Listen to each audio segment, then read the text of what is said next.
My name's Denise Foster. I'm 28, and until one dinner shattered my illusions, I thought I understood my own family. We sat around the dining table in our grand Atlanta home, the kind that practically whispered old wealth. But I wasn't there to fit in or play by their rules. My world revolved around my startup, a tech vision I believed could change lives. To them, though, it was nothing but a foolish obsession I should have abandoned long ago.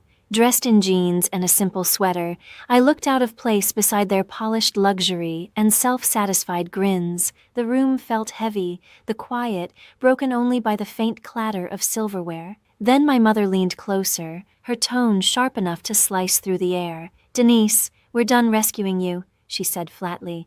"We're not your bank anymore." My father gave a stiff nod, his gaze distant and cold, as if I were some failed investment. My sister's laugh followed, light, cruel, and meant to sting, as she reminded me I'd never reach her level. They thought they were humbling me, showing me my place, but I stayed calm, my phone buzzing quietly in my pocket with a message that would soon rewrite everything they thought they knew. They couldn't guess what was coming, nor that I now held the leverage over all they treasured. If you think their arrogance lasted, stay with me. This story is about to turn their smirks into silence, and if you're curious how I twisted their words back on them, make sure to hit subscribe and tap the bell, because what comes next will leave you stunned. Just as the first appetizers arrived, my mother's voice dropped to a chill. "Denise, that little tech fantasy of yours is a waste of time," she said, cutting through the soft clink of crystal and glass. Her gaze cut straight through me, filled with the kind of disappointment that made it seem like my ambition to build a startup was a personal offense. Mom leaned back, the light from the chandelier catching the diamonds at her neck as she sighed. "You're almost 30. When will you finally grow up and get a real job?" she asked, each word laced with frustration. Dad followed immediately, placing his wine glass on the table with deliberate calm, his expression severe, like a judge delivering a sentence. "Your sister's out there closing million-dollar deals in real estate," he said, motioning toward Tracy, who sat smirking like she'd already won. "That's what success looks like, Denise, not some app that hasn't earned a cent." His tone sliced deeper than he realized, but I kept my face unreadable, my hands resting neatly in my lap. I refused to give them the satisfaction of seeing me flinch, and of course, Tracy couldn't resist twisting the knife. She flipped her hair, her gold bracelet flashing under the light as she launched into her favorite subject, herself. "Just signed a contract for a downtown condo project," she announced proudly, her voice thick with self-importance. "7 figures, Denise," she added, pausing just long enough for it to sting. "That's the kind of money you'll never see chasing your childish dreams." Her laughter cut through the air, sharp and cruel enough to twist my stomach. "Still living off our leftovers, huh? Always begging for help." Mom gave a stiff nod, her lips pressed into a thin line. "We've gone too easy on you," she said, folding her napkin with slow precision. "Tracy's right, you can't depend on us forever." The words landed like blows, but I stayed still. I'd heard the same chorus every holiday, every so-called family dinner, a script they never tired of performing. To them, I was the weak one, the embarrassment who didn't fit their picture-perfect high society image. Dad leaned in, his tone firm but self-righteous. "It's time you stood on your own, Denise. No more safety net. You need to learn what it means to earn something." His voice carried the authority of someone pretending he'd clawed his way up, though every inch of his comfort had come from inherited wealth. The house, the cars, even the wine in his glass. I felt the hypocrisy like a cold wind, but said nothing, letting their words wash over me. Tracy wasn't done. She took a slow sip of wine, amusement flickering in her eyes. "Maybe follow my example," she said smoothly. "Get your real estate license, start small, actually contribute to this family." Her tone dripped with condescension. "You're not built for this startup fantasy. It's embarrassing, honestly." My jaw tightened as my hands gripped the chair. I'd grown used to their judgment, but tonight, every insult dug deeper. Each one a reminder of how little they believed in me. They saw me as a burden, a dreamer destined to fail. But I wasn't there to defend myself or seek validation. My phone in my pocket felt heavier than ever, a quiet symbol of what they couldn't yet imagine. They thought their wealth gave them control over my future. that their money and opinions shaped the limits of my life. The dining room pulsed with their smug confidence, Mom's sharp looks, Dad's patronizing tone, Tracy's gleeful cruelty. They believed they'd won. I let them talk. Every word was another shovel of dirt on their own grave. When the time came to toast, glasses clinking in arrogant unity, my phone vibrated. I glanced down and froze for a heartbeat at the name flashing on the screen, Margaret Lee, Trust Fund Manager. Her message was short but devastating. Approve monthly allowances for Edward, Nancy, and Tracy Foster, $20,000 each. Sliding the phone back into my pocket, I felt calm settle over me. The balance of power had just shifted. They thought they'd humiliated me, but soon they'd understand exactly who held their future in her hands. Across the room, I caught Shannon Reed's eye. My closest friend and partner in the startup knew exactly what this night meant. She'd stood beside me through endless nights of coding, every nerve-wracking investor pitch, every setback that nearly broke us. I gave her a small nod, and without a word, she excused herself from her conversation and joined me by the bar. "They're not ready for what's coming," she murmured, her voice low but brimming with electricity. "They have no clue you're the one in control here." I leaned in slightly, keeping my tone even. "They've been living off my choices for years," I said, watching Mom, Dad, and Tracy laugh among their glittering circle of friends. It's time they finally understood. Just then, the dining room doors swung open. Margaret Lee entered, her heels striking the marble floor in crisp, deliberate beats. She carried a slim leather folder, her expression composed, yet charged with purpose, as if she'd come to deliver a reckoning. The hum of conversation faded. Guests glanced around, sensing the shift. Mom's smile faltered, suspicion flickering in her eyes. Dad set his wine glass down, his posture stiffening. Tracy stopped mid-sentence, her gaze darting to the newcomer. "Miss Foster," Margaret began, her clear, firm voice cutting through the air, "I need your authorization for the trust fund disbursements." She opened the folder, revealing neatly arranged documents stamped with the family trust seal. Every head in the room turned toward me, confusion rippling like a current. Dad broke the silence with a harsh laugh. "This is ridiculous," he scoffed. "Denise, managing the trust, she's a dreamer chasing a failing app." Mom's voice rose, brittle and strained. "There must be a mistake, Margaret. Our daughter doesn't control our finances. She can barely handle her own." Tracy crossed her arms, smirking. "Is this supposed to be a joke? Denise, in charge of our money? Please." Margaret didn't blink. Calmly, she slid a document across the table and tapped a highlighted line. "Miss Denise Foster has been the sole trustee of the $20 million Foster Family Trust since the age of 25, she stated, her voice precise and unwavering. "She manages all assets, the estate, the vehicles, and the monthly disbursements of $20,000 each. No funds are released without her consent." The room fell utterly still. Dad's complexion drained of color, his authority collapsing in an instant. Mom's hand flew to her necklace as if to steady herself. Tracy's smirk dissolved, her wineglass trembling between her fingers. Margaret closed the folder, gave me a brief nod, and turned toward the exit. "I'll await your decision, Miss Foster," she said, her heels striking the floor as she left the stunned silence behind. I rose from my chair, my voice cool and unwavering, cutting through the heavy air like a blade. "For the past 3 years, every cent you've spent has passed through me," I said evenly, meeting each of their stunned faces. "Your luxury cars, those endless vacations, Tracy's condo ventures, all of it depended on my approval. You thought you were in charge, but the truth is, I always was." Their perfectly curated world was beginning to crack, and I was only at the beginning.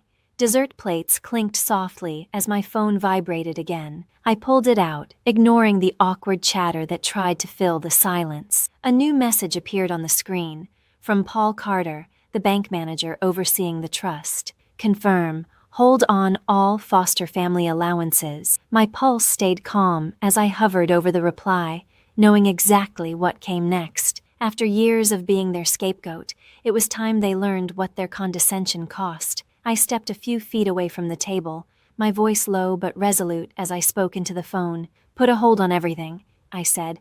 No disbursements for Edward, Nancy, or Tracy Foster, effective immediately. Paul's reply came crisp and efficient. Understood, Miss Foster. Consider it done. I ended the call, slipped the phone back into my pocket, and returned to my seat, my expression unreadable. Tracy noticed first. She frowned, staring at her phone, her manicured fingers moving rapidly across the screen. "What is this?" she muttered, her voice rising with each tap.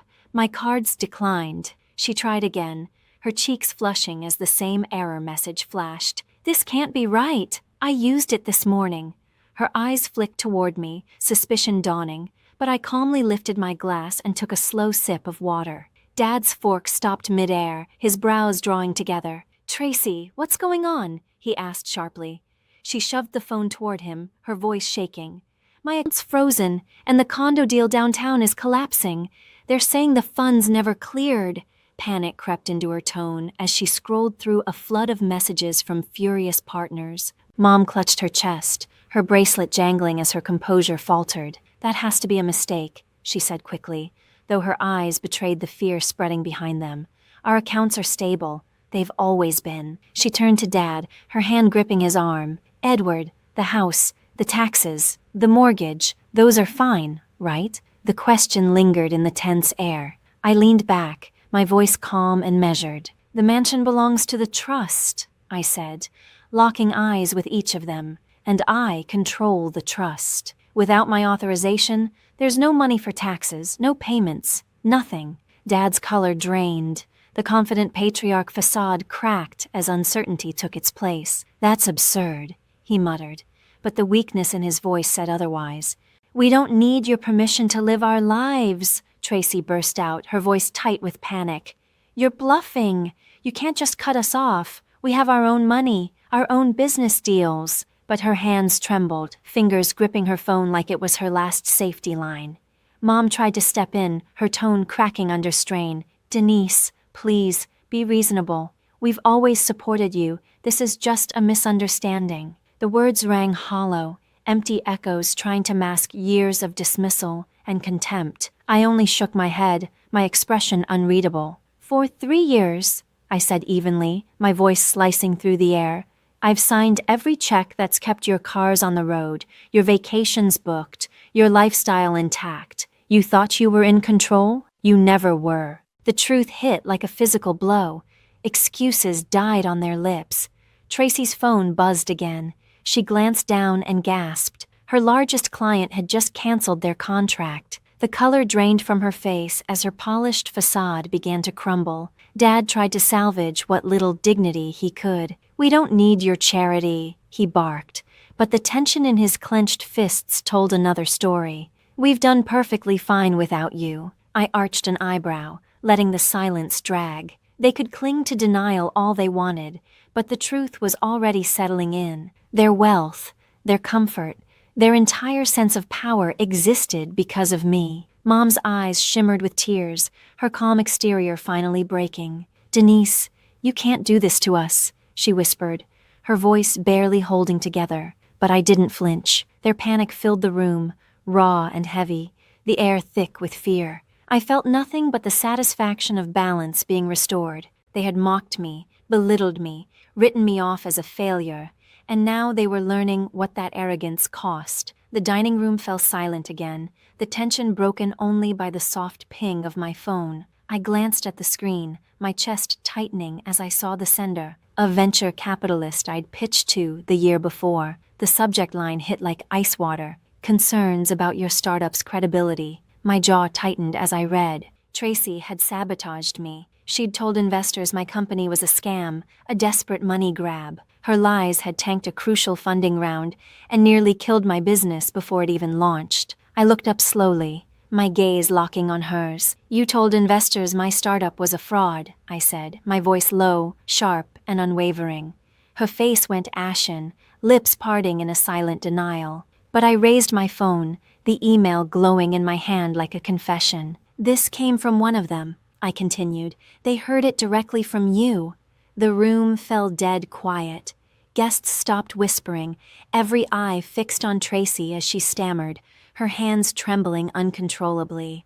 "That's a lie," Tracy snapped, but her voice wavered, betraying the truth she was trying to bury. Mom's eyes darted between us, her expression torn between guilt and defiance. "Denise, she was only protecting our family's reputation," she said, her tone trembling but still trying to sound firm. "Your startup, it's risky. She was thinking about what was best for all of us."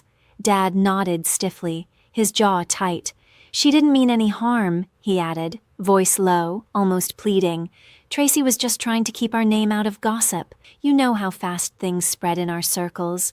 Their words hit harder than I expected. They weren't just excusing her, they were defending her. They knew she'd sabotaged my dream, poisoned my reputation, and they still stood by her. Tracy seized on their support, her tone turning frantic. "I had to, Denise!" she shouted, her eyes wild. "Your app was a disaster waiting to happen. It was dragging our family down. I was saving us." Her voice shook, her excuses flimsy, her fear bleeding through every word. I could almost hear her confidence collapsing as her empire unraveled around her. The room seemed to close in, the weight of betrayal pressing down like a storm. I set my phone on the table, my gaze locked and cold. "You all knew," I said quietly, the steel in my voice slicing through the air. "You knew she lied to investors. You knew she tried to destroy everything I built, and you still defended her." Mom's fingers clutched her necklace, eyes shining with tears she couldn't hide. She said nothing. Dad looked away, his silence louder than any denial. Tracy's shoulders sagged, the last of her defiance draining away. "You thought you could break me," I continued, standing straighter, my tone calm but unyielding. "But for 3 years, every luxury you've enjoyed, your cars, your trips, your deals, came from the trust I controlled, from me. And now I'm done." The word hung in the air like a final sentence. "No more allowances, no more trust fund, not a cent." Mom gasped, both hands flying to her mouth. Dad's face fell, the confident patriarch replaced by a man stripped bare. Tracy's phone slipped from her grip, hitting the table with a hollow thud. Their world, built on arrogance and deceit, was finally cracking apart. And I felt nothing but clarity. They had chosen lies over loyalty, image over truth, and now they would live with the fallout. Their devotion had never been to family, only to the illusion of perfection. As the last guests drifted away, I rose from my chair. The room was silent now, heavy and still. Mom, Dad, and Tracy sat motionless, their eyes blank, their power gone. I'd listened to their excuses for years, but not anymore. It was time to close this chapter. I squared my shoulders, my voice steady and final as I spoke. The voice of someone who no longer needed their approval, their wealth, or their world. "The $20 million trust is under my control," I said, meeting each of their eyes without blinking. "And starting today, every cent goes into my company. The same one you mocked, the one you said would never succeed. That's where the money belongs. Not $1 of it goes to you. Not now, not ever." My words sliced through the silence like glass. Mom's breath hitched, her hand flying to her chest, but I didn't soften. This wasn't cruelty, it was accountability. Dad's voice broke the stillness, rough and trembling. "Denise, the mansion," he said, desperation creeping in. "If you cut off the funds, we can't pay the property taxes. They'll seize it." His confession cracked his perfect composure, the truth exposing how fragile their wealth really was. The grand Atlanta estate, once their proudest symbol of success, had become a burden they couldn't sustain. I met his pleading gaze, my tone unyielding. "That's no longer my concern," I said quietly. "You made your decision the moment you dismissed me." Tracy's head jerked up, panic flashing across her face. "You're destroying me," she choked out. "My clients are gone, my deals are collapsing. I'm finished without my reputation." Her hands shook as she clutched her phone like it might somehow fix everything falling apart. The woman who built her empire on image and influence was watching it all crumble, piece by piece. I felt nothing for her. She'd tried to sabotage my dream, and now her downfall was her own making. Mom's voice trembled, her eyes wide and pleading. "Denise, we're your family," she whispered. "You can't turn your back on us." But her words carried no power. They had turned theirs on me long ago, replacing love with judgment and loyalty with betrayal. I shook my head slowly, my voice steady. Family doesn't destroy each other's dreams, I said. Family doesn't lie to investors and try to ruin what someone's built. You did that, not me. I took a deliberate step toward the door, each movement lighter than the last. I don't need you to succeed, I said, my voice resonating through the hushed room. Everything I've built, every line of code, every pitch, every sleepless night, it's mine. The trust fund is just a tool now, one I'll use to prove you were wrong about me. My startup wasn't just an idea, it was proof of who I'd become. I no longer needed their wealth, their validation, or their family name. Around the table, no one spoke. The guests had gone quiet, watching the wreckage unfold. Dad sat motionless, staring down at the table as though searching for a way to undo what couldn't be undone. Mom's shoulders sagged, her expression hollow with defeat. Tracy's fingers hovered over her phone, but no message would come to save her now. They had underestimated me, believing they could manipulate and contain me, but the truth was finally staring them in the face. Their entire world had depended on me all along. I turned toward the doorway, each step deliberate and steady. You thought you could break me, I said, pausing with my hand on the frame.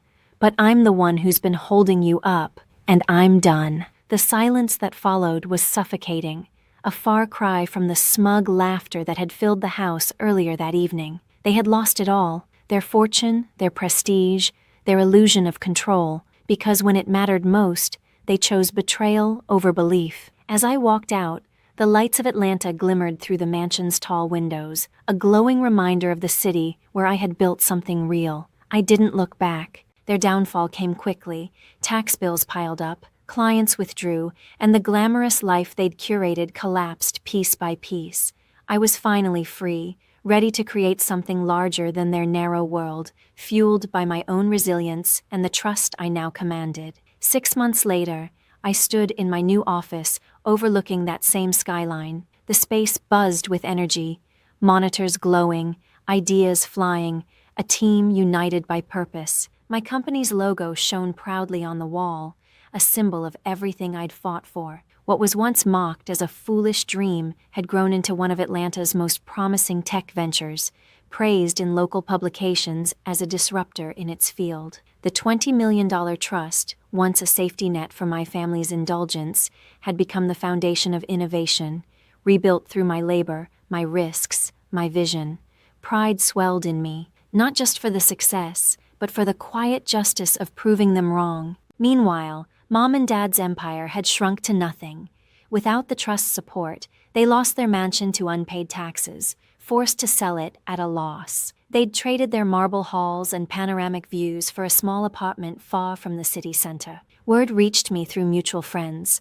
They now lived modestly, counting every dollar, surviving on Dad's fading investments and Mom's occasional consulting jobs. The life of galas and luxury had been replaced by thrift stores and discount groceries. Tracy's fall was even more brutal. Her reputation, once spotless, was ruined. Her clients vanished, her accounts frozen, and her high-end career dissolved. She ended up behind a desk at a small management office, pushing paperwork for a fraction of what she used to earn. The designer bags, the magazine features, the invitations, all gone, replaced by hushed whispers at industry events. She'd called once, leaving a voicemail I never returned. Her betrayal, the lies she spread about my company, still cut too deep. Through it all, Shannon Reed never wavered. My closest friend, my partner in this journey. She had been there through every late night, every failed pitch, every small victory. As we reviewed the latest growth charts, she smiled, her eyes bright with pride. "We did it, Denise," she said, warmth in her voice. "Not them, not the trust, just us." I smiled back, grateful, not just for the success, but for the people who truly believed. Our startup wasn't just staying afloat anymore. It was soaring. New investors were lining up. Downloads were climbing by the thousands, and the buzz around our app was growing louder every day. Shannon's faith in me had been the steady ground beneath my feet when my own family tried to tear everything apart. As I stood by the window watching the city pulse with life, I realized there was a lesson I'd earned the hard way, one I wanted others to hear. Never assume someone is powerless, because the person you underestimate might be the one holding your future. My family had tried to control me, dismiss my vision, and even sabotage my work. But they'd been wrong about me all along. Real success, I'd learned, doesn't come from approval or inheritance. It comes from belief in yourself when no one else sees your worth. I'd built something real, not out of their wealth or their praise, but out of my own persistence, courage, and unshakable will. What happened to them wasn't revenge. It was consequence. Mom and Dad's pride, Tracy's deceit, they had created their own downfall. They'd called me naive, told me my dreams were foolish, but their doubts had become my fire. The trust fund they once leaned on had become the engine driving the future I was creating. I no longer needed their recognition to know I'd won. And to everyone who's followed this journey, thank you. Your support means everything to me, and I hope my story reminds you of your own strength. Never let anyone convince you that you're small. You have everything you need inside you to build something extraordinary. Tell me in the comments about a time you proved someone wrong, or a dream you're fighting for. And if this story moved you, don't forget to like, subscribe, and hit the notification bell. Here's to building our futures on our own terms, no matter who doubts us.